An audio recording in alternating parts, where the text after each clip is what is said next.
Ok, số đây là tao khíaថ្ងៃនេះខ្ញុំនឹងបង្ហាញអំពីរបៀបយើងសរសេរអត្ថបទនៅក្នុងកម្មវិធី Word ទាក់ទងទៅនឹងការ format font តើឥឡូវកុំឲ្យខាត់ពេលយើងចូលទៅបើកកម្មវិធី Microsoft Word យើងមកអញ្ចឹងទាក់ទងទៅនឹងការប្រើប្រាស់ font ឬក៏ការ format ដូរ font ដូរអីហ្នឹងគឺយើងមាននៅក្នុង Home ហើយនៅកន្លែង body នេះយើងចុចមកសម្រាប់យើងជ្រើសរើសចំបើសិនជាយើងចង់សេខ្មែរសេអង់គ្លេសយើងធ្វើការជ្រើសរើសតាមនឹងមកឥឡូវខ្ញុំត្រូវការសេភាសាខ្មែរចឹងភាសាខ្មែរគឺយើងប្រើខ្មែរ OS នេះសៀមរាបសម្រាប់យើងសរសេរ font ធម្មតាតែបើសិនជាយើងចង់បានអក្សរឆ្លាក់យើងអាចចូលទៅរកនៅក្នុង font ខ្មែរបន្ថែមមកមានពាក្យថាខ្មែរ OS Molai ចឹងនៅក្នុងនេះខ្ញុំមាន font ខ្មែរច្រើននៅលើនេះណាគេចឹងយើងចូលទៅរកមើលខ្មែរ OS Molai នេះខ្មែរ OS Molai អានឹងសម្រាប់យើងសរសេរជាអក្សរឆ្លាក់ឥឡូវខ្ញុំយកមកហើយទំហំនៅក្នុងនេះខ្ញុំប្រើត្រឹម 12 អញ្ចឹងការសរសេរយើងមានសរសេរឆ្វេងស្ដាំឬក៏កណ្ដាលជាដើមឥឡូវនេះកន្លែងនេះ align របស់វា align left នេះបានន័យថាយើងសរសេរចាប់ពីខាងឆ្វេងទៅវិញ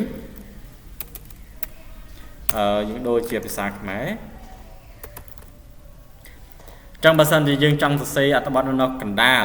យើងយក align center នេះមកសម្រាប់យើងសរសេរនៅកណ្ដាលចុះបើសិនជាចង់បាននៅខាងឆ្វេងខាងស្ដាំយើងប្រើ align right ចឹងវាសរសេរចេញនៅខាងស្ដាំចឹងមាន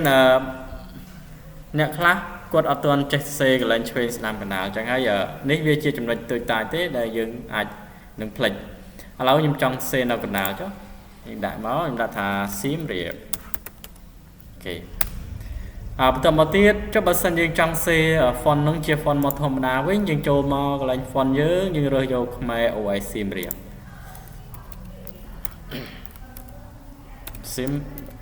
សៀមរាបអូខេអញ្ចឹងអាហ្នឹងសម្រាប់យើងសរសេរនៅឆ្វេងនៅស្ដាំកណ្ដាលគឺយើងអាចជ្រើសរើសតាមនឹងមកយើងអាចដូរនៅកន្លែងនេះត្រាប់មកខាងឆ្វេងហើយយើងចង់សេនៅខាងស្ដាំយើងដូរនៅកន្លែងនេះចឹងវាចង់ដាក់កណ្ដាលវិញយើងដាក់មកកណ្ដាលវិញមកបាទអញ្ចឹង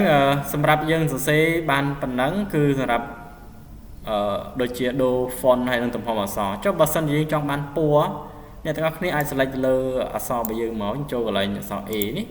យើងជ្រើសរើសយកពណ៌ណាមួយដែលយើងចង់បានមកបាទអានឹងសម្រាប់ពណ៌ចុះបើយើងចង់ដាក់ពណ៌ផ្ទៃនៅខាងក្រោយវាហើយ select វាមកនេះកន្លែង A B នេះចុចមកយើងជ្រើសរើសពណ៌ផ្ទៃខាងក្រោយបើយើងចង់បានពណ៌អក្សរទៀតយើងចូលកន្លែងនេះយើងរើសយកពណ៌អក្សរនេះចុះបើសិនជាយើងចង់បានអក្សរនេះឲ្យវាដិតយើងចុចកន្លែងនេះកន្លែងអក្សរ B នេះគឺវាដិតហើយហើយបើចង់ឲ្យ trade យើងចុចកន្លែងអក្សរ I វានឹង trade បើយើងចង់ឲ្យមានបន្ទាត់យើងចុចកន្លែង U នេះជ្រើសរើសយកបន្ទាត់ហើយចង់បានបន្ទាត់មួយណាយកមួយនឹងមកប៉ុណ្ណឹងអូខេអញ្ចឹងអាហ្នឹងរបៀបយើង format font ដើម្បីយើងសរសេរដំបូងគឺ